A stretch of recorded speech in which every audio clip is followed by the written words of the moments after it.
बिस्मिल्लाहिर्रहमानिर्रहीम। अस्सलाम वालेकुम नादरीन, आप यूट्यूब चैनल देख रहे हैं। मैं इमरान ख़ान हूँ।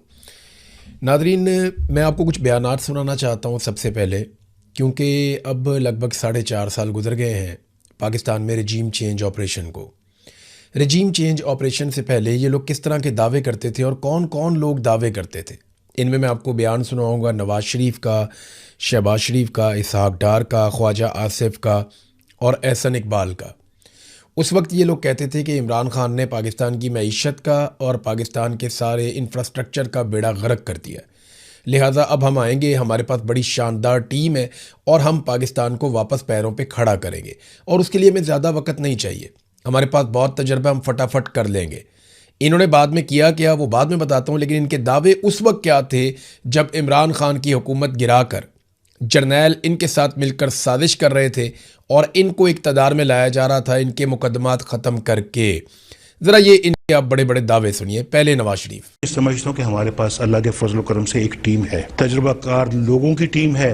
इंशाअल्लाह अगर अल्लाह कौम मौका देती है, अवाम मौका दे, तो ये 3-4 साल के अरसे में दोबारा पाकिस्तान रीसेट हो सकता है। मुस्लिम लीग नून वाहिद जमात है जिसके पास वो टीम है, जिसके पास डिलीवर करने की सलाहियत है और यही मुल्क को इन बहरानों से निकाल सकती है। जो टीम भी है, तजुर्बा भी है, किस तरह महंगाई को, इसके नासूर को कंट्रोल कर। तमाम मुश्किलात का हल है हमारे पास, तमाम चीजें सॉर्ट आउट हुई हैं कि इस मर्ज की दवा क्या है, हमें पता है कौन सी दवा है, एंटीबायोटिक देनी है, एस्प्रिन देनी है, पैनाडोल देनी है, सब पता है। हमारी बहुत शानदार मेहनती टीम है जो महंगाई का तूफान पिछले 5 साल चला, उसमें कमी लाने के लिए नवाज शरीफ दिन रात हम सब मिलकर मेहनत करेंगे। जी, आपने सुना, ये शुरू किया नवाज शरीफ से, उसके बाद फिर आपने देखा जो इख्तिताम पे एक क्लिप था, उसमें शहबाज शरीफ और नवाज शरीफ इकट्ठे बैठे हुए हैं और वो कह रहे हैं जनाब हमारे पास टीम है, हम जानते हैं कैसे पाकिस्तान को ठीक करना है। अब जो पाकिस्तान 6% की शरह से तरक्की कर रहा था, जिस पाकिस्तान के तमाम माशी आदाद शुमार बेहतर थे, आलमी सतह पे काफ़ी दबाव के बावजूद पाकिस्तान में हालात कंट्रोल में थे, दहशतगर्दी लगातार कम हो रही थी, पाकिस्तान में एक्सपोर्ट्स बढ़ रही थी, पाकिस्तान के अंदर गुर्बत और महंगाई जो है वो तो हर दौर में ही ज़्यादा रही, लेकिन इमरान खान ने काफ़ी हद तक उस पर कंट्रोल किया। कोरोना वायरस के आने के बावजूद बहुत सारी चीज़ें जो बेहतरी की तरफ गई थी उनका बेड़ा ही गर्क कर दिया पकड़ के इन्होंने। ये ऐसे तजर्बाकार आए या इन्हें लाया गया कि इन्होंने आने के बाद पाकिस्तान के किसी एक शोबे को भी एक कदम आगे नहीं चलाया, बल्कि गड़ों में फेंक दिया। आज गुर्बत पहले से ज़्यादा, महंगाई पहले से ज़्यादा, बेरोज़गारी पहले से ज़्यादा और पाकिस्तान के अंदर सरमायाकारी पहले से बहुत कम, कर्ज़े पहले से बहुत ज़्यादा, आम आदमी की कमर इन्होंने तोड़ कर रख दी है, दहशतगर्दी पहले से कई गुना ज़्यादा। ये सारा कुछ क्यों हुआ? क्या ये लोग वाकई इतने नालायक थे? नहीं, ऐसा नहीं है। देखिए, ये बड़ी ज़्यादती हो जाएगी अगर मैंने ये कहा कि नवाज शरीफ एक बिल्कुल ही नालायक और नकम्मा आदमी है। ये बात नहीं है। नवाज शरीफ जैसा आदमी भी इस मुल्क को चला सकता है।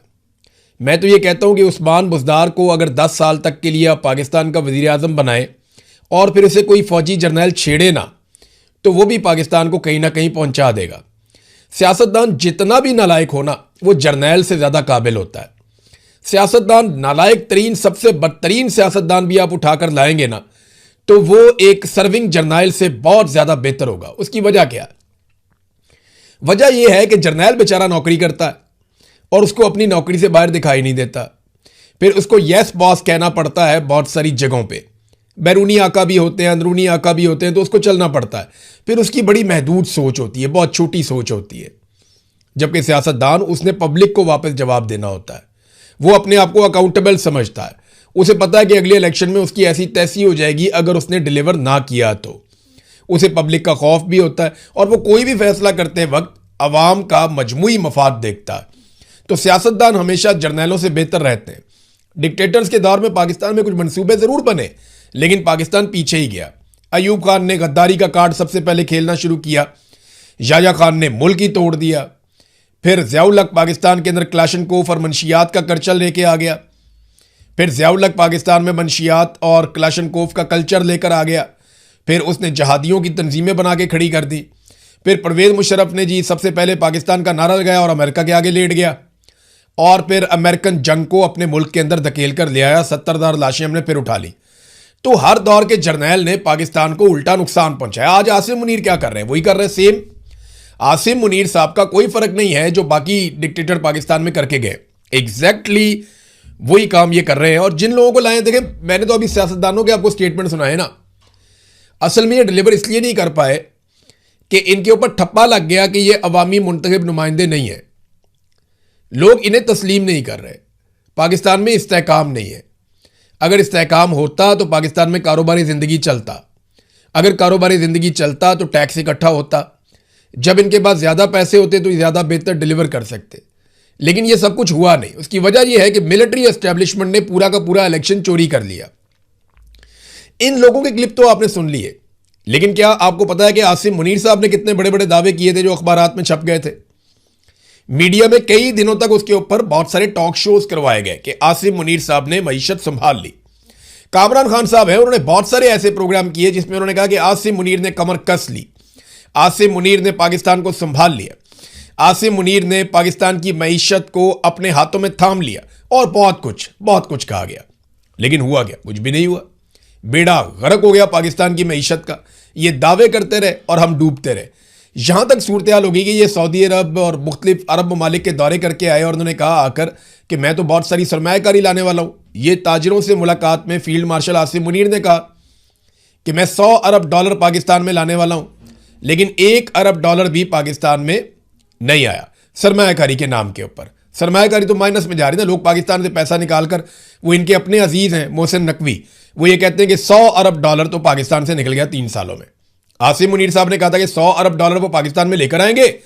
उनके अजीज मोहसिन नकवी बताते हैं नहीं, 100 अरब डॉलर पाकिस्तान से निकल गया 3 सालों में, और मुझे जनाब 2-4 बंदे उल्टे लटकाने पड़ेंगे।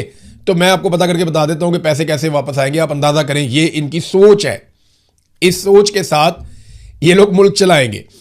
तो हुआ ये कि सऊदी अरब ने जब इनके साथ बैठकर मुज़ाकरात किए और बातचीत की तो इनके पास प्लानिंग कोई नहीं था। ये आज तक कोई एक भी मंसूबा ऐसा नहीं दे सके जिसमें कोई सरमायाकार दिलचस्पी ले और वो आकर पैसा पाकिस्तान में लगाए। उल्टा पाकिस्तान से मल्टीनेशनल कंपनियां जो पहले कई हुकूमतों की मेहनत के नतीजे में, यदि आप फर्ज कर लें कि नवाज शरीफ, बेनज़ीर, इमरान खान, इनकी हुकूमतें ही रही है ना, या काफ लीग, इन हुकूमतों की मेहनत के नतीजे में जो सरमायाकार या बड़ी बड़ी मल्टीनेशनल कंपनियां पाकिस्तान में आई थी, वो सारी की सारी इस दौर में पाकिस्तान को छोड़कर जाना शुरू होगी और चलेगी। इनकी तरजीहात क्या है, ये एक बड़ी दिलचस्प चीज़ है, मैं आपके सामने रखता हूँ। ये नाजरीन खबर देखें, खबर आप पढ़ेंगे तो आपको गुस्सा तो आएगा, लेकिन खबर आपको समझनी पड़ेगी कि ये पाकिस्तान के साथ कर क्या रहे हैं। कायमा कमेटी है जी दाखिला की, उन्होंने ये फैसला कर लिया और ये बिल मंजूर कर लिया कि साबिक अरकान पार्लियामेंट को ब्लू पासपोर्ट दिया जाए। अब ये दिया किस किस को जाएगा? जो साबिक अरकान है, जो रिटायर हो गए, चले गए। मेरा एक सवाल ये है कि जो अरकान असम्बली चले गए वो अब पाकिस्तान की कौन